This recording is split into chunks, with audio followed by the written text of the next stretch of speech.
right, let's get started. So the way I'm planning on doing this is to record every single step while I'm building. I'm going to just fast forward that. I am recording this at 60 FPS, so once I fast forward, if you use the slowdown options on YouTube, it should look pretty normal if you're trying to see a specific step in regular speed. And then afterwards, if there's anything to say about a certain step, just talk about that and then go back to fast forward. So I'm going to be following the manual, and here it starts with the tank. So let's get those parts real quick.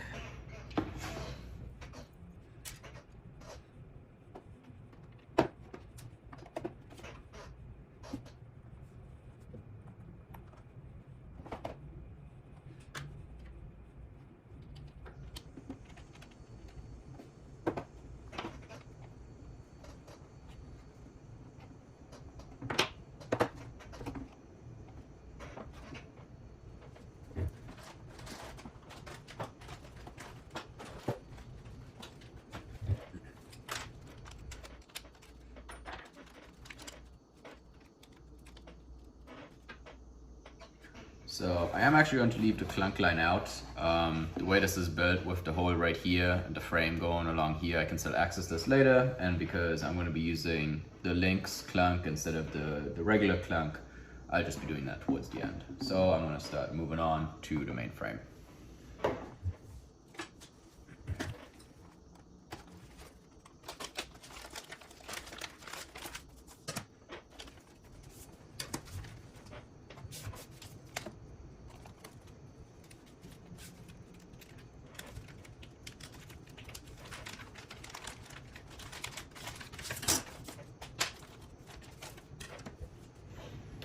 So with main frames, I know it's very common to sand down all the edges so that there's no risk of any wires chafing.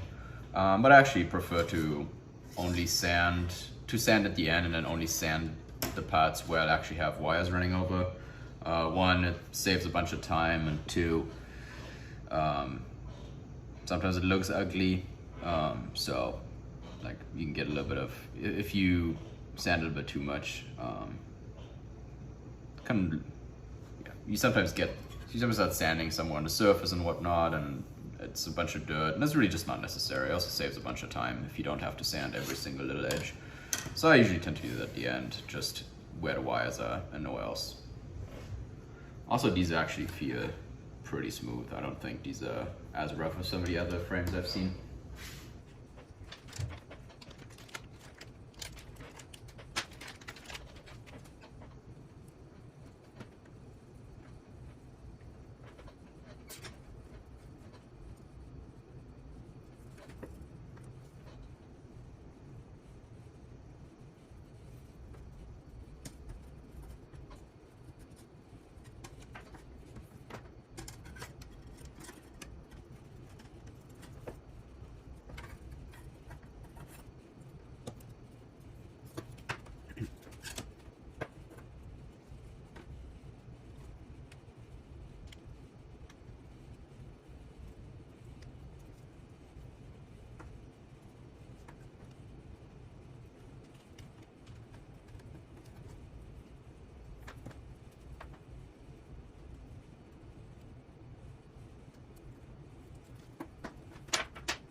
All right, so those were the rubber tank grommets. Really nothing complicated. It is kind of a pain to get it in there. Got this one a little bit too short, but that's no big deal. It's not like the tank's not gonna touch the carbon fiber right here. Yeah, just make sure you push it into all the corners as much as you can and then cut it close. I like to have the cut in the bottom and kind of in the center of a straight line. When you have to cut at any of the corners, the two pieces, you either have to cut the grommet at an angle or the two pieces are going to come apart at an angle. Like this part would stop here like this, and this one would stop like this, and you have a big gap. If you have it like this under the container, and ideally not as big of a gap as I have right here, that's going to be pretty much invisible. And I mean, I think it's still going to be invisible under the tank like that, so it's all good. Let's move on.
All right, so that's, I believe, one frame side done.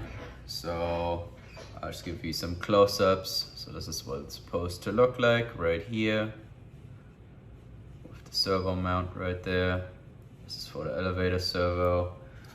This is what it's supposed to look like on the front piece.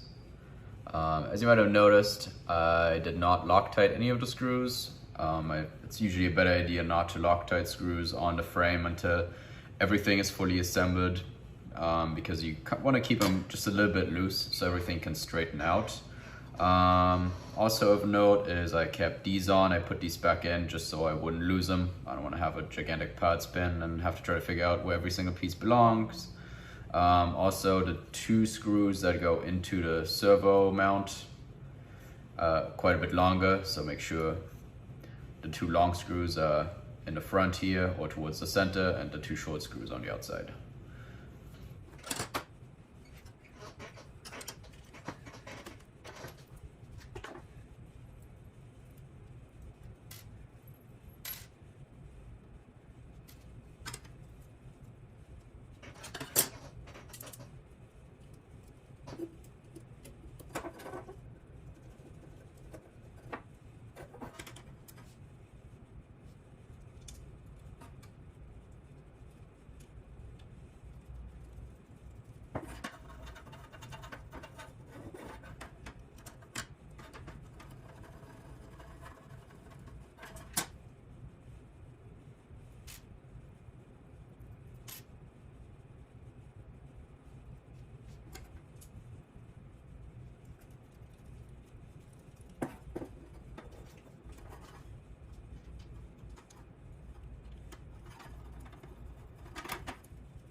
So the other mainframe side, pretty much the exact same. Oh, just noticed I got this one the wrong way, so gotta fix that real quick. But yeah, overall pretty much the same, except no elevator servo mount, obviously, only that on one side.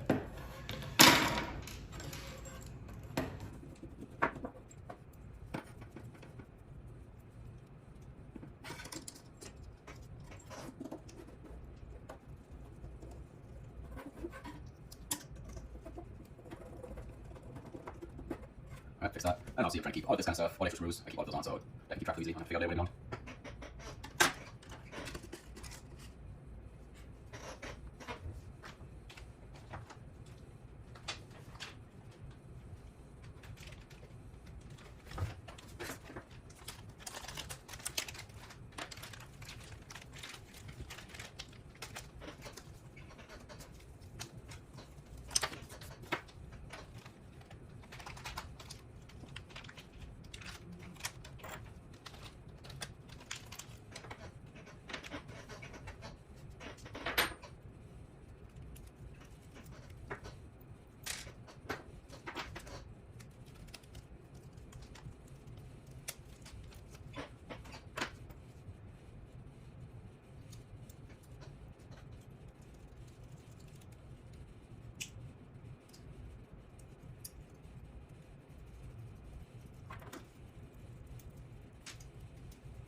So again, on this part, no Loctite for now.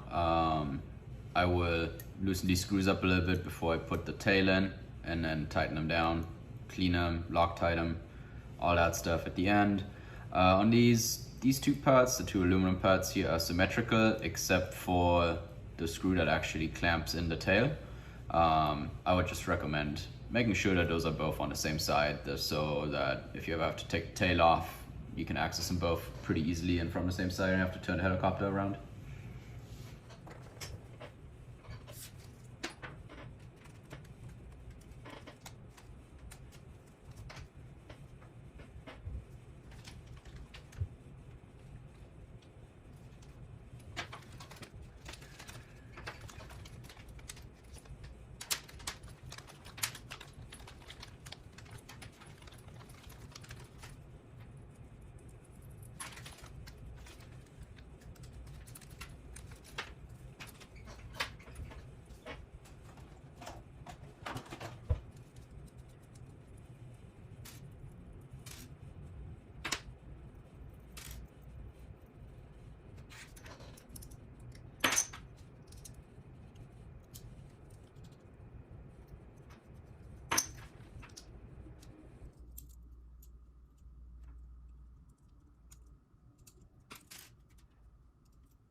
Alright, really nothing special about these parts, and this is where I'm gonna have to call it for tonight.